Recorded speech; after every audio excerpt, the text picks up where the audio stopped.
Unclaimed shadow causing havoc and chaos. So, I've had the privilege today of being given some information that has helped me to really crystalline my truth. And it's been brilliant in many ways. As sad as it is, it's kind of like we have to turn around situations to see the good of what these situations are.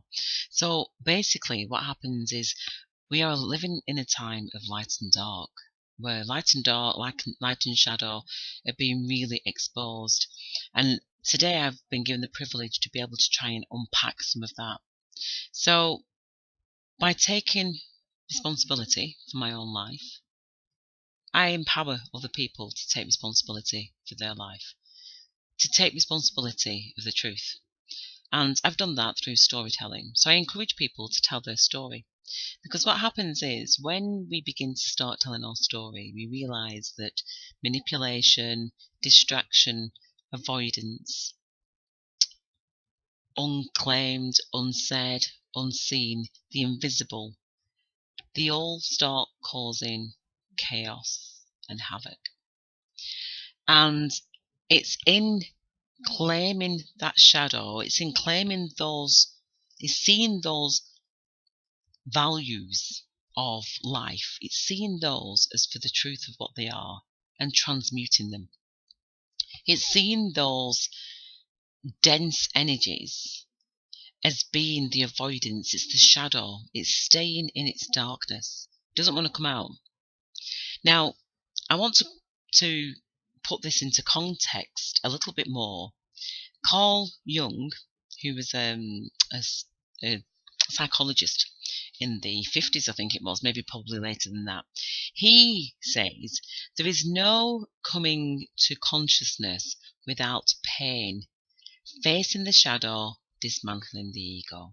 So basically, the ego has all of us, unless we really claim this work, it has all of us avoiding, distracting, manipulating, avoiding pain, avoiding the truth.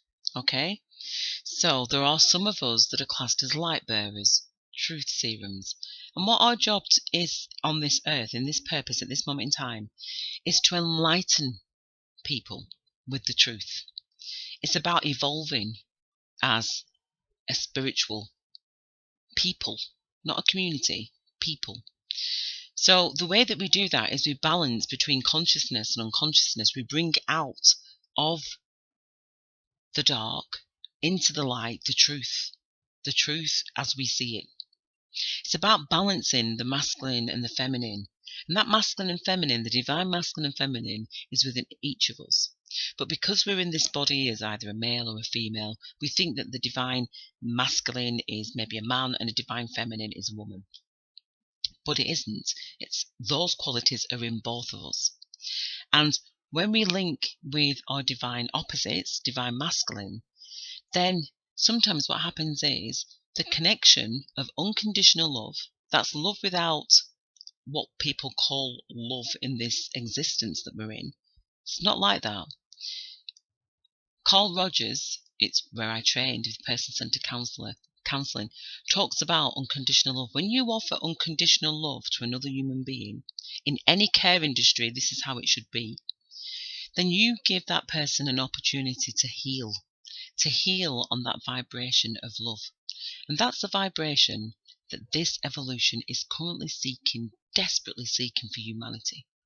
It's not a love based on an attraction, a physical attraction of somebody. It's a love that is about resonating. It's about a cellular resonation where you feel a connection with another person. It's that heart-to-heart connection. It's irrelevant of how the person looks on the outside. It's a resonance. And that resonance can be from a child to an adult, from an adult to a child. There is no boundaries because it's not the same love that we talk about, that we see in movies. It's a resonance. It's an energy. And that energy can light up worlds. So what also Carl Jung continues to say is, people will sometimes do anything, no matter how absurd, in order to avoid their own soul. What I do is empower the soul. This is soul work. But you can't go around it. You have to go through it. You have to experience it. You've got to. There's only you that has experienced your life. But if you spend your time looking at accusing and pointing fingers at people without knowing their truth, it's just a waste of energy. This is how shadow gets to play, because shadow has to be claimed, or else it goes unsaid, it goes unseen, it goes invisible, and it causes havoc and chaos. And that's currently what's happening. It's been happening for quite a while. It's been happening to me for quite a while, since Storm Emma happened in Ireland. Storm Emma was about causing chaos and havoc. The hardest place to stay within, or the easiest place actually within a storm, is in the eye of the storm. That's where I teach people to be in the eye of the storm, to be as calm as they can be in that space. So this video is going on much longer than I wanted it to, but I really, really wanted to try and get this point across, because, as Jung says, we address this by going directly to the soul.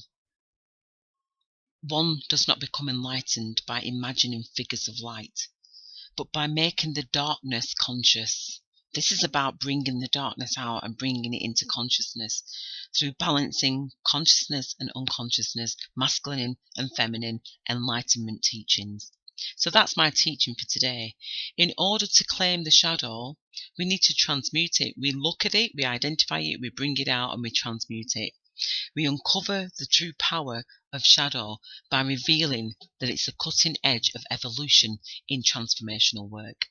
When shadow goes unclaimed, unsaid, unseen, invisible, it causes chaos and it causes havoc.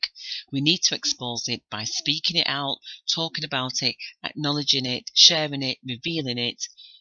Then we begin to heal together. However, the biggest part of all this is about you taking full responsibility for your truth. Without that, there is no conversation.